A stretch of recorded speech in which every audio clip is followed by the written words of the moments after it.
Salam damai sejahtera di dalam Tuhan kita Yesus Kristus. Shalom. Puji Tuhan, saudaraku yang kekasih, kita telah ada di hari yang baru hari ini dan kita siap menyambut berkat Tuhan yang akan kita terima sepanjang hari ini.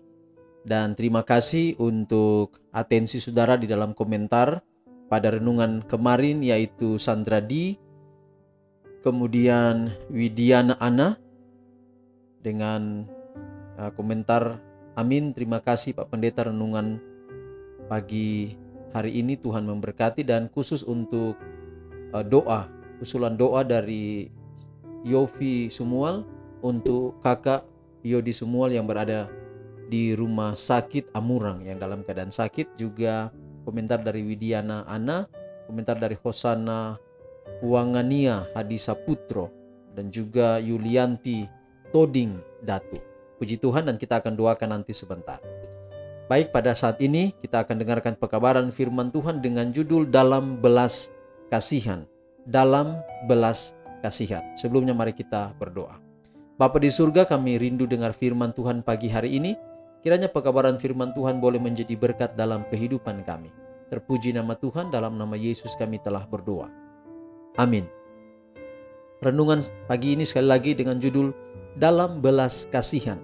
Dan ayat inti kita Matius 14 ayat 14. Ketika Yesus mendarat, ia melihat orang banyak yang besar jumlahnya, maka tergeraklah hatinya oleh belas kasihan kepada mereka dan ia menyembuhkan mereka yang sakit.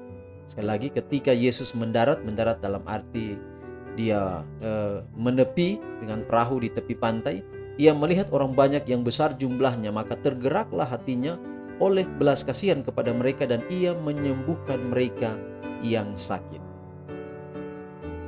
Biarkan saya mengarahkan engkau kepada kehidupan Kristus, belas kasihannya, kerendahan hati dan kasihnya, kelemah lembutan hatinya yang tak terkatakan. Engkau harus meniru teladannya.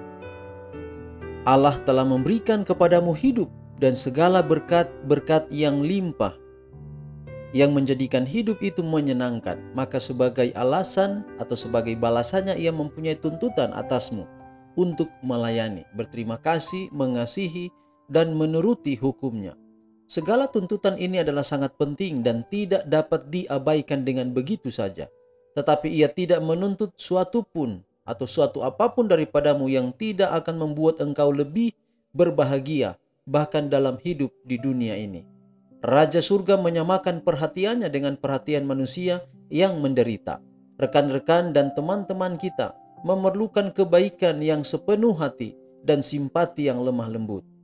Adalah mustahil bertumbuh ke dalam Kristus, kepala kita yang hidup, kecuali kita mempraktekkan pelajaran yang telah diberikannya kepada kita tentang simpati, belas kasihan, dan kasih.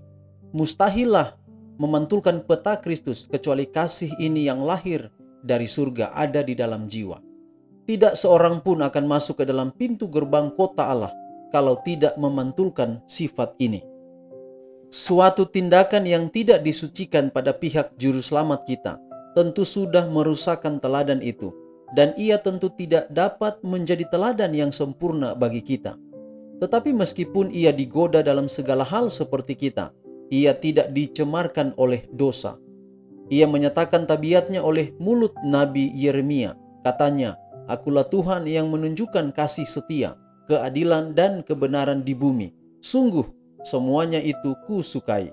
Semua orang yang mengaku nama Kristus haruslah senang dalam segala hal ini. Oleh percakapan dan kelakuan menyatakan kepada dunia bahwa mereka sedang meniru teladan itu. Barang siapa percaya kepada Kristus harus melakukan pekerjaan Kristus.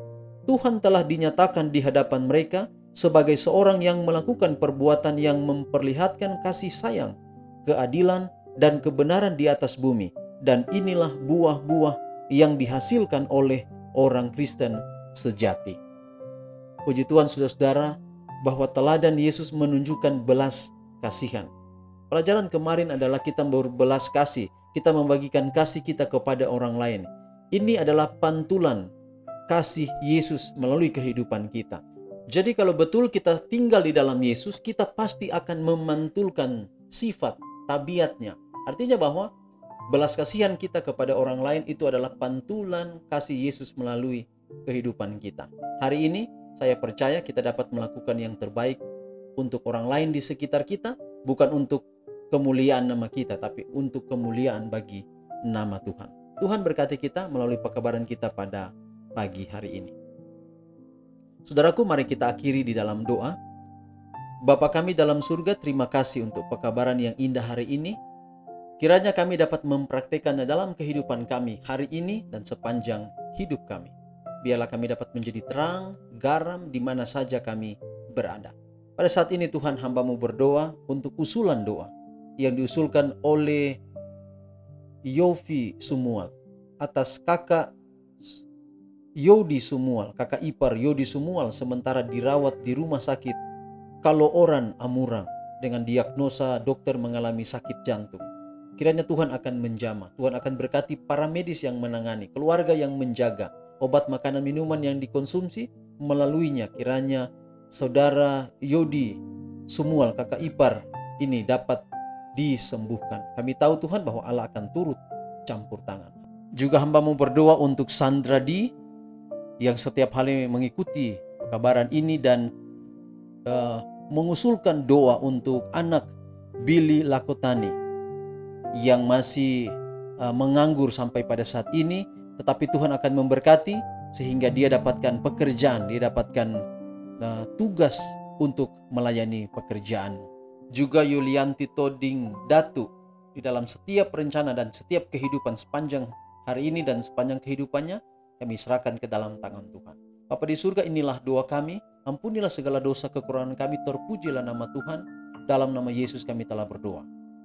Amin. Saudaraku, demikian renungan kita untuk hari ini. Tuhan memberkati kita semua. Shalom.